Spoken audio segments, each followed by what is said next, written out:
첨단 레이더의 메카 하나 시스템을 가다. 앞에 보이는 시설은 국내 최대 규모의 근접전개 안테나 레이더 시스템 시험장입니다. 지난 2월 10일 오후 경기도 용인시 남사면에 있는 하나시스템 용인연구소 박준영 해상레이더 팀장은 연구소 안의 거대한 시설 앞에서 이렇게 힘주어 말했다. 안테나 시스템 시험장은 가로 32m, 세로 33m, 높이 22.5m 규모로 가로 18m, 세로 12m 위 국내 최대 스캐너가 설치돼 있었다. 근접전개 시험장은 의상배열 AESA 안테나 최종 통합 시험을 하는 곳이다.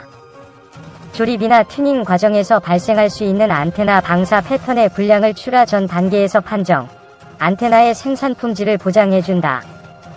2018년 3월 완공된 안테나 시스템 시험장은 장비 조립과 점검을 위한 전실, 안테나 방사가 이뤄지는 전자파 측정실, 최신 장비 컨트롤을 위한 제어실로 구성돼 있다. 하나시스템이 이런 시설을 만든 것은 주력 분야인 첨단 레이더를 독자 기술로 본격 개발하기 위해서다. 하나시스템은 35년간 기술 도입과 국산화를 시작으로 육해공전 분야에서 레이더 개발 역량을 쌓아왔다.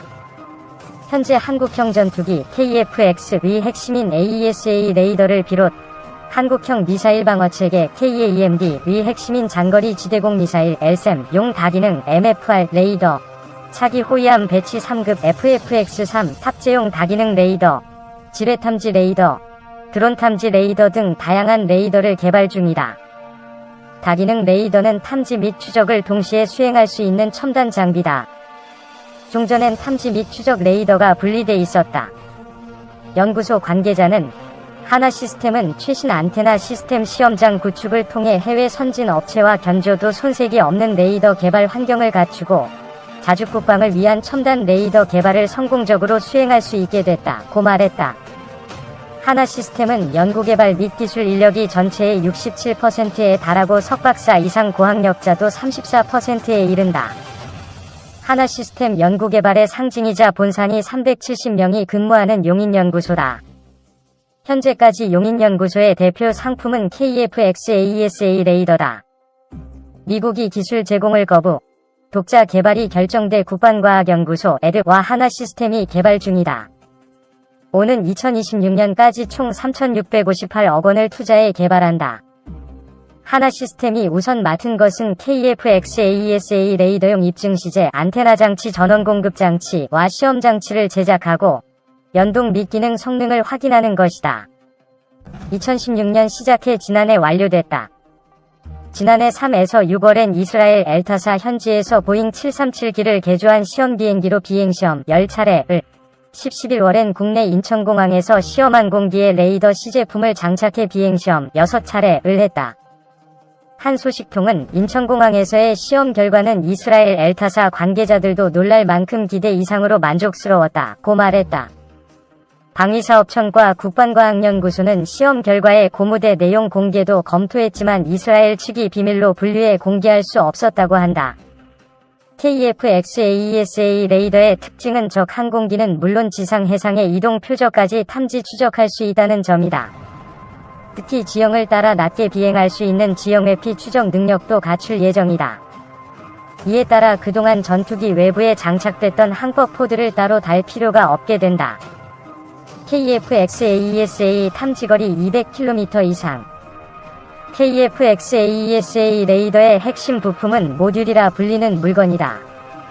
수 센티미터 크기의 잠자리 혼눈처럼 생겼는데 레이더 시제품에는 모두 1088개가 들어간다. AESA 레이더는 모듈을 원형판에 박아놓은 형태다.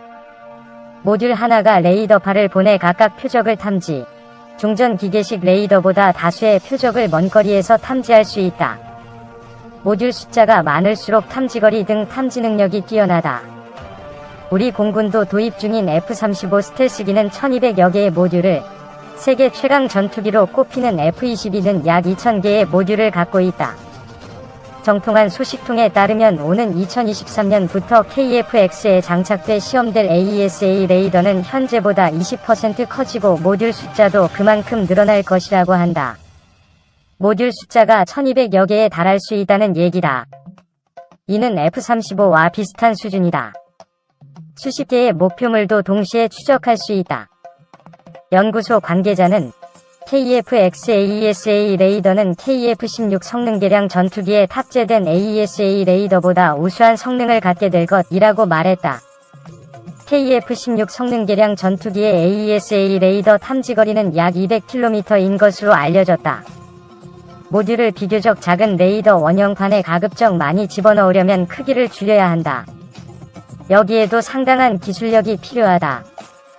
용인연구소에는 2005년 처음 만든 모듈부터 2016년 개발된 모듈까지 함께 전시돼 있는데 크기가 엄청나게 줄어들었음을 알 수 있다. 용인연구소가 의욕적으로 개발 중인 첨단 레이더에는 KF-XAESA 레이더 외에도 LSAM용 다기능 레이더, 차기 호위함 배치 3급 FFX-3 탑재용 다기능 레이더 등이 있다. LSAM용 다기능 레이더는 적 항공기나 탄도미사일을 탐지해 국산 장거리 요격미사일인 LSAM을 유도하는 역할을 한다. 수십 개의 적 항공기 미사일을 동시에 추적할 수 있다. 오는 2024년까지 개발된다. LSAM의 요격고도는 50에서 90km인 것으로 알려져 있다. 차기 호위함 배치 3급 FFX-3 탑재용 다기능 레이더는 수백 km 떨어진 적 함정과 항공기를 탐지한다. 지상 목표물도 탐지할 수 있고 전자전도 수행한다. 2024년까지 개발이 완료될 예정이다. 연구소 관계자는 신형 레이더들은 완전 디지털 레이더로 개발 중인데 국내 최초 사례가 될 수 있을 것이라고 전했다. 이밖에 지뢰탐지 레이더와 머신러닝 기반 표적 탐지 추적 레이더, 메타 표면 구조물, 드론 탐지 레이더도 눈길을 끄는 존재다. 지뢰 탐지 레이더는 금속 지뢰는 물론 골치 아픈 존재인 플라스틱 대인 지뢰까지 탐지할 수 있다. 머신러닝 기반 표적 탐지 추적 레이더는 국내에서 처음으로 인공지능 AI를 활용해 탐지거리 등을 늘린 것이다. 드론 탐지 레이더는 0.01제곱미터 크기의 소형 드론을 2km 이내에서 탐지한다. 메타 표면 구조물은 전자파 특성을 변환시켜 스텔스 성능을 강화한 것이다. 차기 호위함과 차기 구축함 KDDX의 다기능 레이더 구조물 표면에 활용될 전망이다. 용인연구소는 중국, 러시아 등 주변국의 스텔스기도 잡을 수 있는 스텔스 탐지 레이더 개발에도 상당 수준 진척을 이룬 것으로 알려졌다. 유튜브 채널 24H 밀리터리. 여러분의 구독과 좋아요, 알림 설정은 컨텐츠 제작에 큰 힘이 됩니다. 시청해주셔서 감사합니다. 포스팅이 도움되셨다면 구독하기를 꾹 눌러주세요.